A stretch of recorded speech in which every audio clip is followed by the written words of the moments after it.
નમસ્કાર મિત્રો, જય શ્રી કૃષ્ણ। ઘરમાં પુત્રવધુ આવ્યા બાદ કેવી રીતે રહેવું જોઈએ અને વૃદ્ધ અવસ્થામાં સાસુ સસરાએ યાદ રાખવા જેવી 4 વાતો। તો મિત્રો, સ્વાગત છે તમારું અમારી ચેનલમાં। તો મિત્રો, આજની કહાની ખૂબ જ જ્ઞાનવર્ધક અને મોટિવેશનલ કહાની છે અને આજની કહાનીમાં દરેક વડીલોએ ખાસ સાંભળવા અને સમજવા જેવી વાત છે। તમે જો આ કહાની અંત સુધી ધ્યાનથી સાંભળશો તો તમને વૃદ્ધ અવસ્થામાં ખૂબ જ કામ લાગશે। આ કહાનીમાં તમને જાણવા મળશે કે તમારા ઘરમાં પુત્રવધુ આવે ત્યારે વડીલોએ ઘરમાં કેવી રીતે રહેવું જોઈએ, જેનાથી તમારા ઘર પરિવારમાં કોઈ પણ વાતથી લડાઈ ઝઘડા ન થઈ શકે। તો મિત્રો, જો તમે તમારી વૃદ્ધ અવસ્થામાં ઘરમાં કલેશ લડાઈ ઝઘડા ન થાય અને તમારી વૃદ્ધ અવસ્થા સુખ શાંતિથી ગુજરી જાય એવું ઈચ્છતા હોય તો આ કહાનીને અંત સુધી ધ્યાનથી સાંભળજો। મિત્રો, કહાની શરૂ કરતાં પહેલાં વિડીયોને લાઈક કરી, શેર કરી અને અમારી ચેનલને સબસ્ક્રાઈબ કરી દેજો। મિત્રો, પ્રાચીન સમયની વાત છે। એક શહેરમાં એક બાળક તેના માતા પિતા સાથે રહેતો હતો। તેના પિતાનું નામ ઈશ્વરસિંહ હતું। ઈશ્વરસિંહ પોતાના દુકાન ચલાવતા હતા, એટલે ઘણી વખત ઈશ્વરસિંહ તેના દીકરાને પણ દુકાન પર લઈ જતા હતા અને તેને પણ વેપાર કરવાની રીત શીખવાડતા હતા। ઈશ્વરસિંહ ખૂબ જ સીધા અને સરળ સ્વભાવના વ્યક્તિ હતા, તેમજ ઈશ્વરસિંહના પત્ની ખૂબ જ ગુસ્સાવાળા સ્વભાવવાળા સ્ત્રી હતા। દોસ્તો, આ બાજુ ઈશ્વરસિંહ તેમના દીકરાને રોજ દુકાન પર લઈ જતા અને સારી રીતે તેને વેપાર કરવાનું શીખવાડી રહ્યા છે કે ગ્રાહકો સાથે કેવી રીતે વ્યવહાર કરવો જોઈએ, ગ્રાહકોને કેવી રીતે સમજાવવા જોઈએ અને દુકાનનું કામ કેવી રીતે સારી રીતે સંભાળી શકાય। આ બધી વાત ઈશ્વરસિંહે તેમના દીકરાને સમજણ આપતા હતા। દોસ્તો, આવી જ રીતે ઘણા બધા વર્ષો વ્યતીત થઈ ગયા। ઈશ્વરસિંહનો દીકરો ધીરે ધીરે યુવાન થયો। હવે તે વિવાહના લાયક થયો હતો। મિત્રો, એક દિવસ ઈશ્વરસિંહે જોયું કે આપણો દીકરો હવે યુવાન થયો છે, વિવાહ યોગ્ય થયો છે અને દુકાનનું કામ પણ સારી રીતે સંભાળી શકે છે, ગ્રાહકોને સારી રીતે સંભાળી શકે છે, એટલે મારે હવે તેના વિવાહ કરી દેવા જોઈએ, જેનાથી અમારા ઘરમાં પુત્રવધુ આવી જાય। આવું વિચારીને ઈશ્વરસિંહે પોતાની પત્નીને આ વાત કરી અને પત્ની સાથે સલાહ લઈને એક બીજા ગામમાં કન્યા જોવા ગયા। કન્યા ખૂબ જ સુંદર હતી। તેને જોઈને ઈશ્વરસિંહ અને તેમની પત્ની સહમત થયા અને એ જ કન્યા સાથે પોતાના દીકરાના વિવાહ નક્કી કર્યા। વિવાહની તારીખ નક્કી થઈ।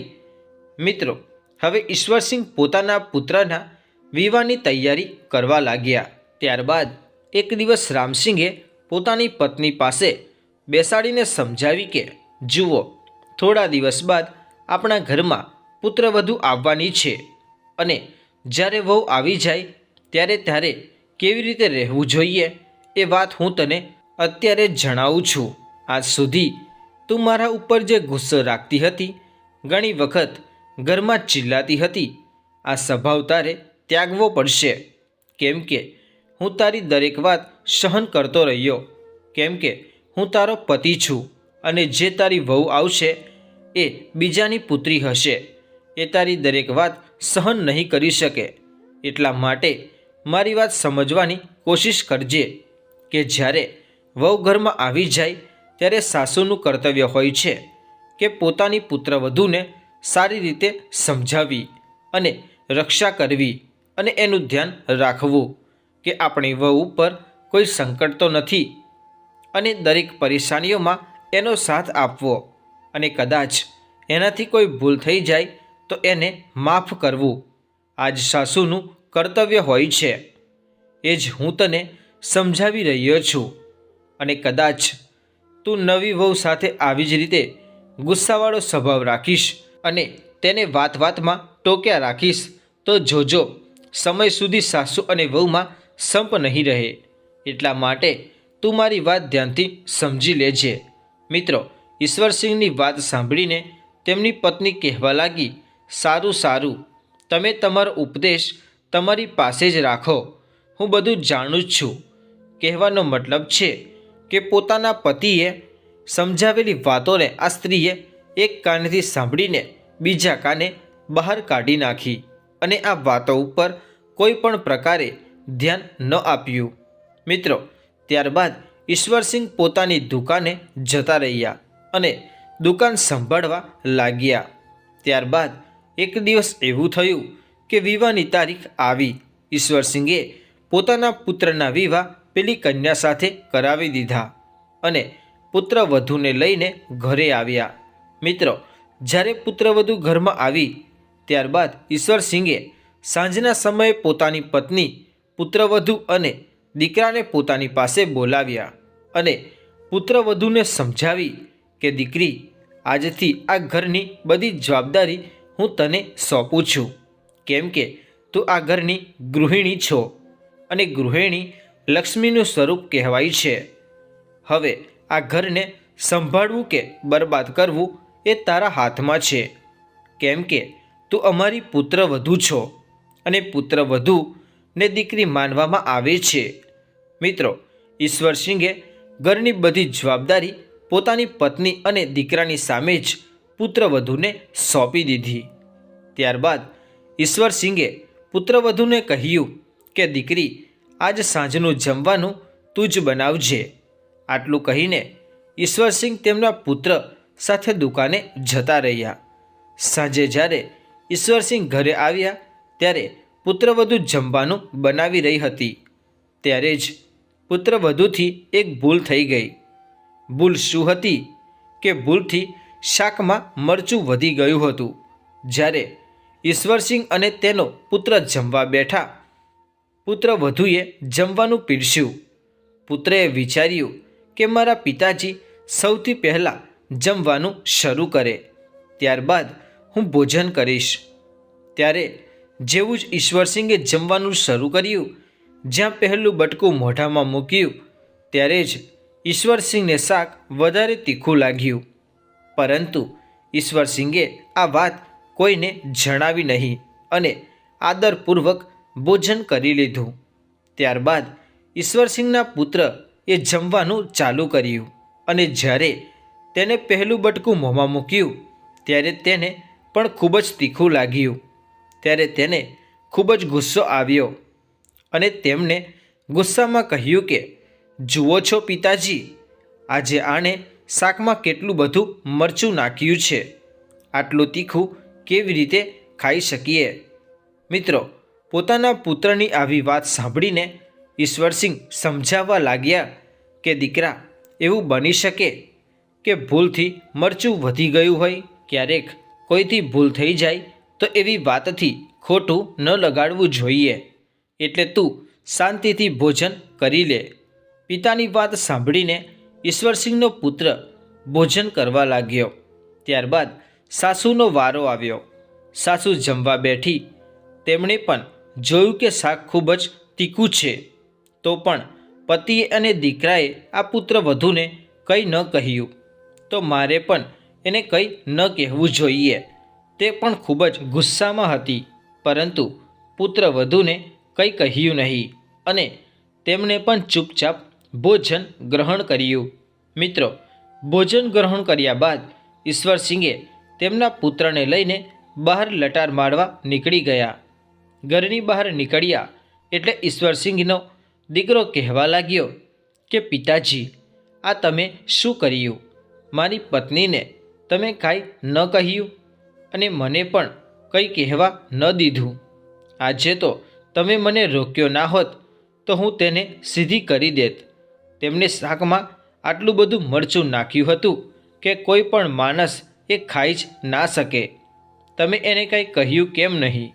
દોસ્તો, પોતાના પુત્રની આવી વાત સાંભળીને ઈશ્વરસિંહ સમજાવવા લાગ્યા કે દીકરા, મેં એને એટલા માટે કંઈ નથી કહ્યું કેમ કે દીકરા, તને નથી ખબર કે કોઈનું અપમાન કરવું સમાજમાં સારું નથી હોતું.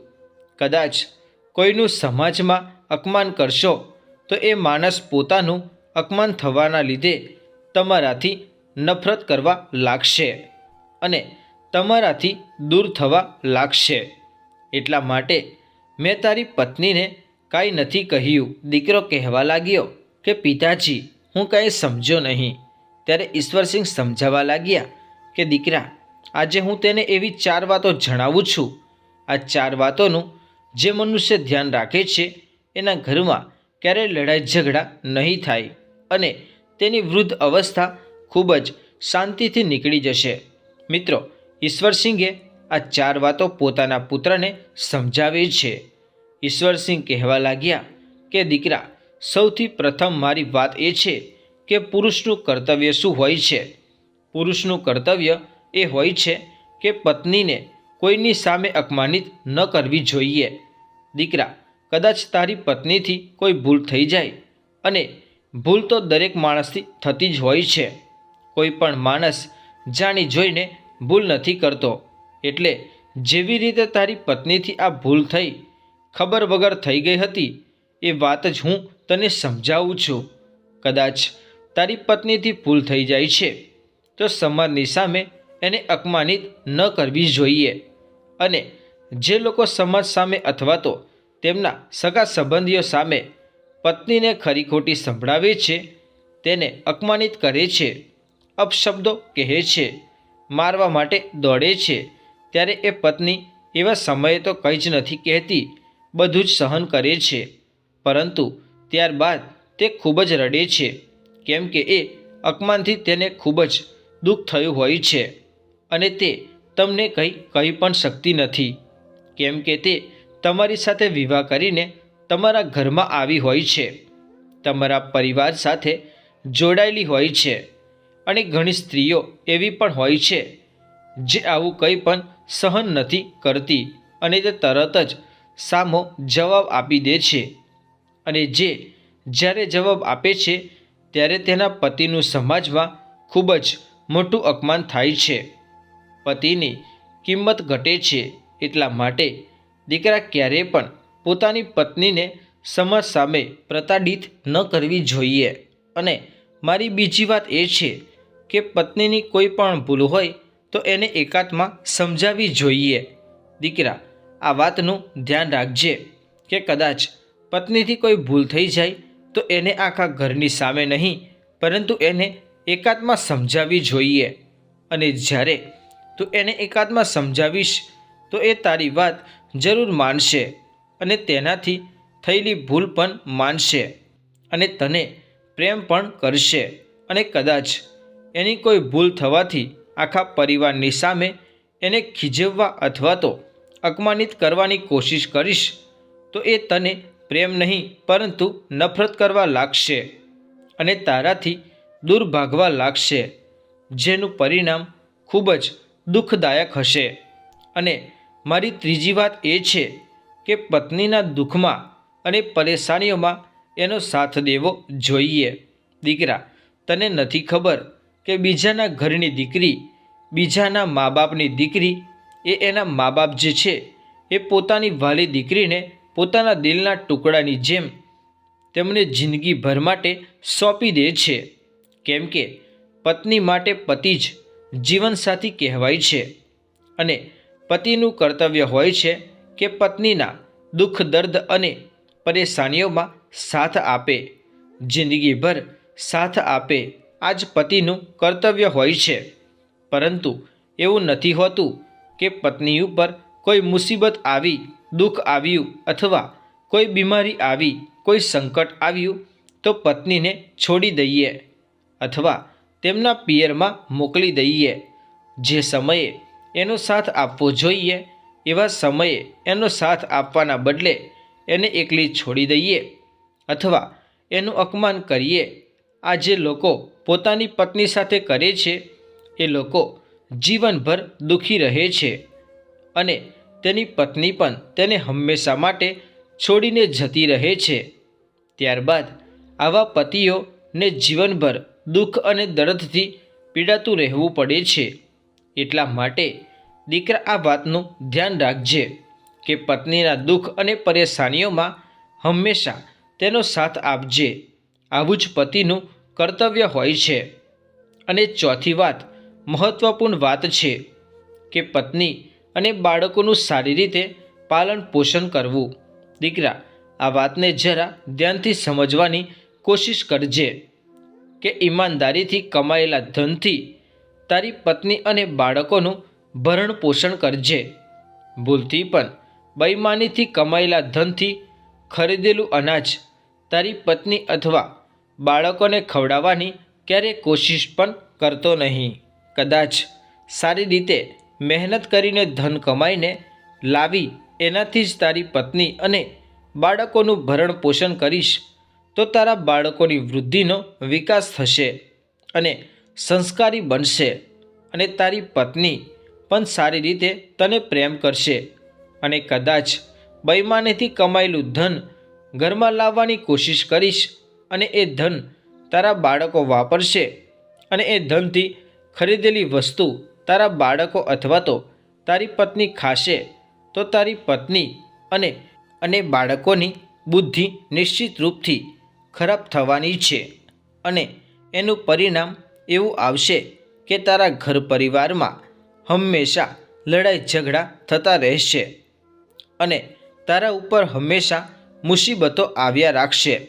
આના લીધે તારી જિંદગી નરક બની જશે. તું નહીં જાણી શકે કે સુખ શાંતિની જિંદગી કેવી હોય. તો દીકરા, મેં જે આ 4 વાતો તને જણાવી છે એ વાતોનું હંમેશા ધ્યાન રાખજે અને આ વાતોને તારા જીવનમાં ઉતારીને જીવન જીવવાની કોશિશ કરજે. આ 4 વાતોનું હંમેશા પાલન કરજે. જો તારી જિંદગી હંમેશા શાંતિથી ગુજરી શકે છે અને તારા ઘર પરિવારમાં ક્યારે લડાઈ ઝઘડા નહીં થાય. તારા બાળકો બુદ્ધિમાન અને સંસ્કારી થશે. અને 4 વાતો જે મેં તને બતાવી છે એ મારા માટે અને તારી મા માટે પણ લાગુ પડે છે.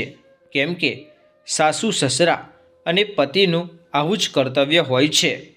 એટલે જ આ વાતોનું વિશેષ રીતે ધ્યાન રાખવું જોઈએ. અને સાસુ સસરા અને પતિને આ 4 વાતોને પોતાના જીવનમાં ઉતારીને ચાલે છે, એનું પાલન કરે છે તો સમજી લેવું કે એનું ઘર સ્વર્ગ બની જાય છે. તો મિત્રો, આ હતી 4 વાતો જે ઈશ્વરસિંહે તેમના દીકરાને સમજાવી. તો મિત્રો, અમારી આજની આ વિડીયો તમને પસંદ આવી હોય તો વિડીયોને લાઈક કરી શેર કરી દેજો અને અમારી ચેનલને સબસ્ક્રાઈબ પણ કરી દેજો. ફરી મળીશું એક નવા વિડીયો સાથે. જય શ્રી કૃષ્ણ. જય સ્વામિનારાયણ.